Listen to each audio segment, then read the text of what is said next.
Hey everyone, Carolina Venom here. Today I'm taking a look at the Samsung Galaxy Rush.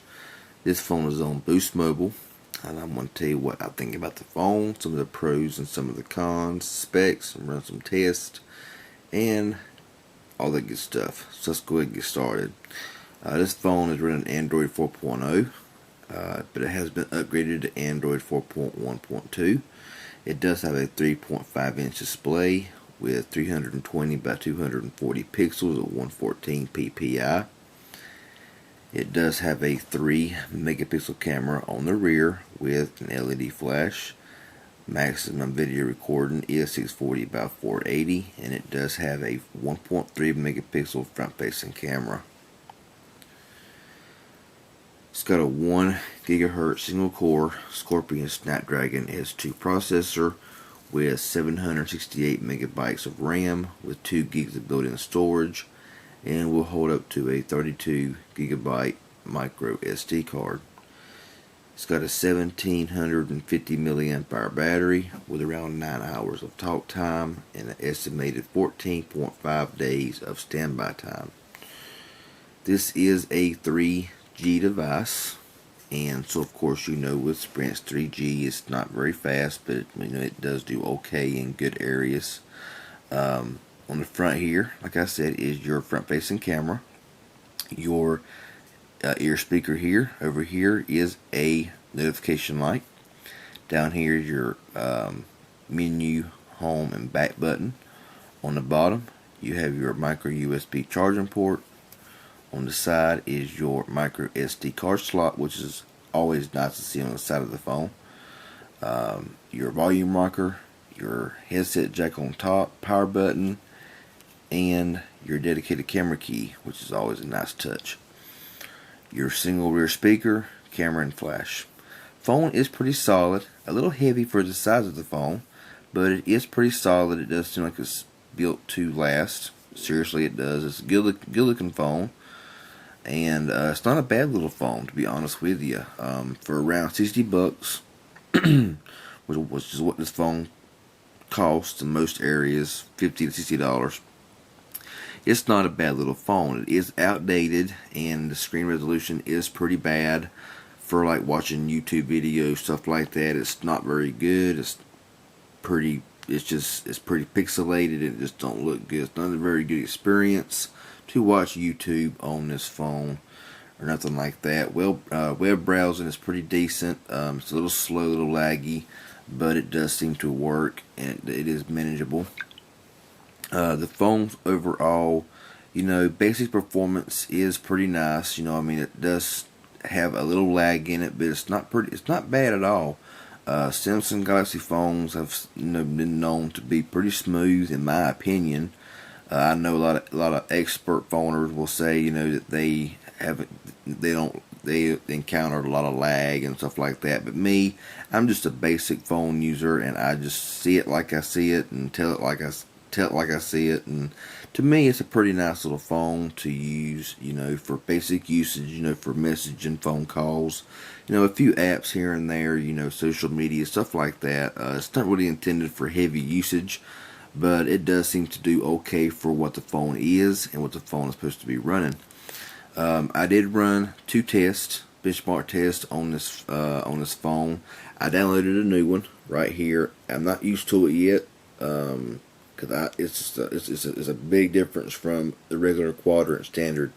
But since a lot of people is familiar with the quadrant standard, I'm gonna go ahead and run one of them. And tell you what the phone speed is. This phone does have good call quality. I've only really ever used one phone from Samsung, a Samsung Galaxy phone that was not any good, and it surprised me, and that was the Samsung Galaxy Ring from Virgin Mobile. That was a terrible phone. I don't know why. I may have got a bad one. I don't know, but it was a terrible phone all the way around. To me, it didn't even seem like a Galaxy phone. It was just so terrible. But like I said, I could have got a bad one, a defective one, or anything. I don't know. But most other Galaxy phones I've used have been very smooth and works very well. This one right here is no exception. It's got pretty low specs and everything, but it does seem to work fairly well. And call quality is good. The camera is nothing to brag about, but it does, do fair for the 3 megapixel that it is. The front-facing camera is not that great. It's pretty. At least it's got one, but it's nothing really to brag about. It's just there. But at least it does have one, so that's a plus. Dedicated camera key on the sides, always a nice touch to have as well. It does have autofocus, which is nice, and everything. So it's a pretty well. I mean, it's pretty loaded with stuff, but it is a low-end basic device. And you can buy this phone on BoostMobile.com pre-owned for like $30. I believe it is, and brand new for around $60, but you can find it cheaper in different areas. I know eBay, you can find them for cheaper than that, probably half that, sometimes, and, buy them brand new. So it is a pretty good phone for what it is. The test is probably going to show you here in a minute. It's going to be very, very low, but it does run pretty well for the speed that you're going to see.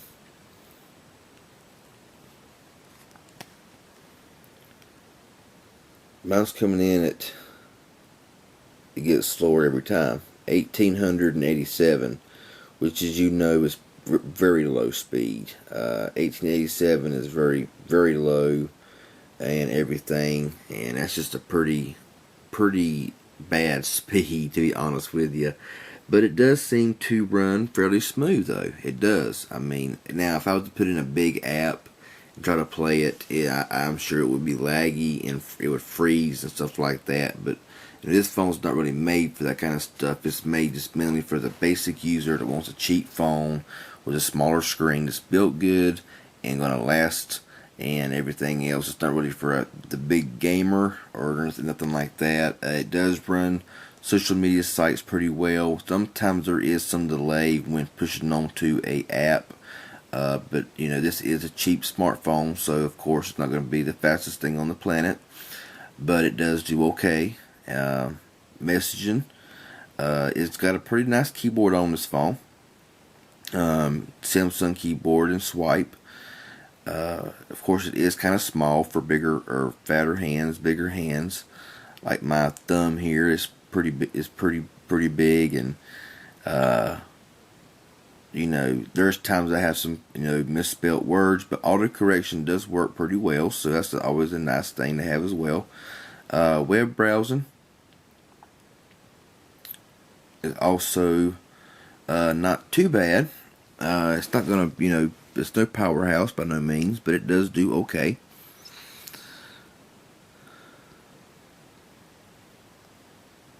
Loading up the web page here, and of course you see it does take a little bit of time to bring up the site, but when it does okay. Pinch to zoom, a little bit of lag in it, but not too bad.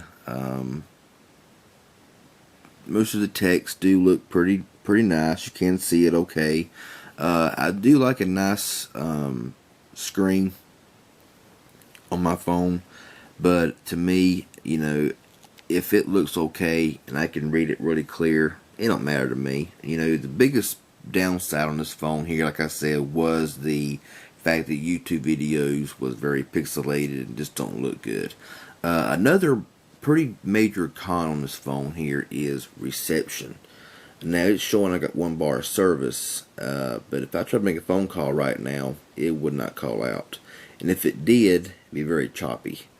And for some reason, when you hold this phone, it goes into completely no service area. Now, with other Galaxy phones down here with Virgin Mobile and Sprint, I can get 2 bars of service, sometimes 3 bars of service.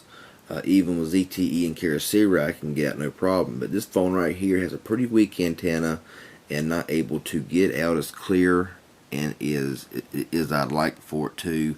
For some reason, it just has a weaker antenna. So that's one of the cons with this phone. The camera is not that great. It can be a pro or a con. It's okay for the occasional snap here and there, but it's nothing to brag about. The front-facing camera is not that good, but at least it does have one. I think I done said that already. Speeds are slow, but they are manageable, for the basic user, not for the heavy user. But for a starter phone or a secondary phone just to knock around with, if you need a secondary phone, then this is a good little option here, because it does work and does work pretty well. And so that's just a few things I wanted to get into with this phone. I really didn't want to spend a lot of time on this review, but I did kind of want to go through some of the main features of this phone here. It does have more features. And if you got any questions or comments, please feel free to ask me, because I will answer whatever I didn't mention, and everything. Subscribe to my channel. I sure would appreciate it. This has been a quick look at the Samsung Galaxy Rush from Boost Mobile. A nice solid phone. Not too bad. So anyway, I'm going to get out of here. Y'all have a good one, and we'll talk at you later.